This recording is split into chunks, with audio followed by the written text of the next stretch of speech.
Hi, so this week we are talking about couples and money and how you can most effectively manage your finances, take care of your money in a shared manner, especially when you're sharing a life with your partner or your spouse, as you may have it. And when we talk about couples and money, I can't not talk about my own journey in this respect with my long-term partner, my husband. And I have to say that the way we approach it is with complete and kind of non-negotiable honesty, transparency, and trust. So we share all information, we discuss everything, all assets, everything is jointly held so that there is no insecurity and there are no gaps as far as what we want to achieve with our money, with our joint finances, and where the money is getting spent, where the money is getting allocated for the future, and so on and so forth.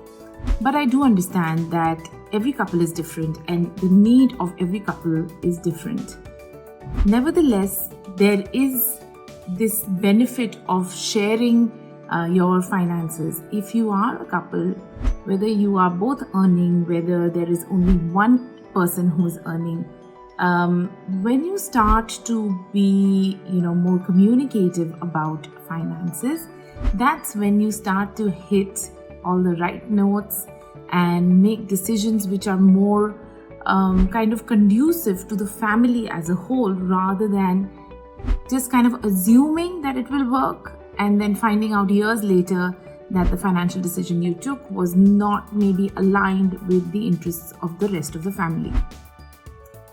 So how can you move towards a more shared and joint responsibility as far as finances are concerned?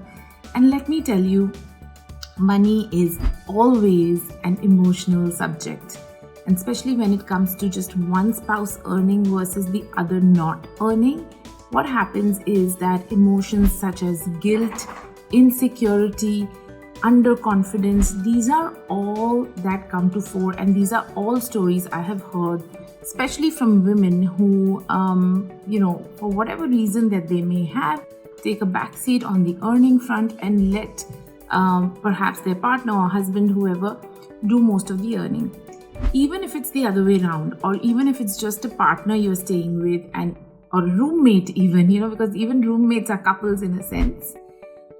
When the responsibility of earning falls on one person, then it's easier to say that, okay, you know what? The responsibility of managing those finances is also on that one person. However, it does not work that way, because the contribution of sharing the life is from both ends, right?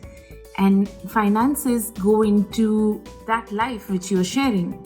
So unless both parties are in tune with each other, the decisions with money are unlikely to be aligned with both parties. It may suit one, not the other.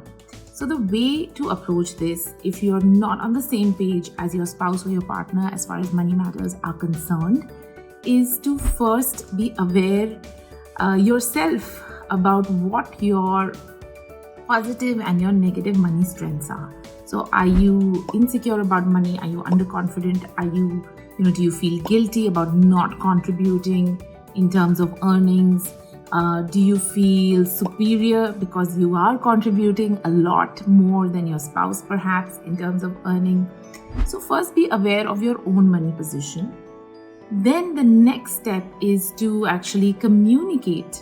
And when I say communicate, it's not about questioning your partner or your spouse. It is about actually sitting down and understanding what your current position as far as money is concerned.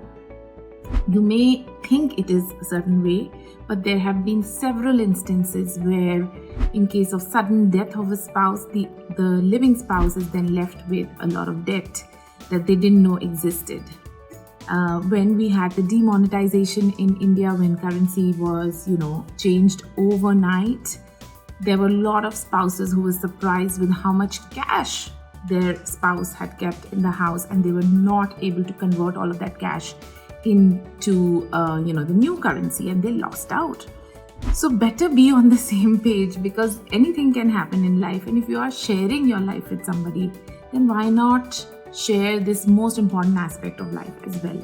Communication means understanding, firstly, what your money is doing for you, how much is the income coming in, what are the savings, where are the savings invested, do you have any kind of a hedge against emergencies in the form of, say, insurance or an emergency fund. Are your investments actually growing your money, or is it more towards stable return? Is it more in real estate? Understand all of that. Then communicate about what your fears around money are. If you don't, for example, appreciate investing in equity because it's too volatile, communicate that with your spouse. Try and understand why they are investing in equity. If you want to, say, invest a lot more in fixed deposit, then communicate that with your spouse and understand what their perspective is. Share. Also, assets. Are they jointly held? Are they not? Should some of the assets be jointly held? Thirdly, communicate on your future aspirations for yourself, for your children, for your spouse. All of that requires money. If you want to send your child abroad to study, that requires money. You may, as a parent, know where your child wants to go, what your child wants to do. Your spouse may not. If you don't communicate, you may not be prepared financially to take on that responsibility of ensuring that your child gets the higher education that they need. So there are so many things that you can achieve with proper communication, and communication doesn't mean challenge, it means sharing. You may or may not reach a point of complete trust if you haven't started from that level already, or if you've lived too many years having separate kind of accounts and finances, etc.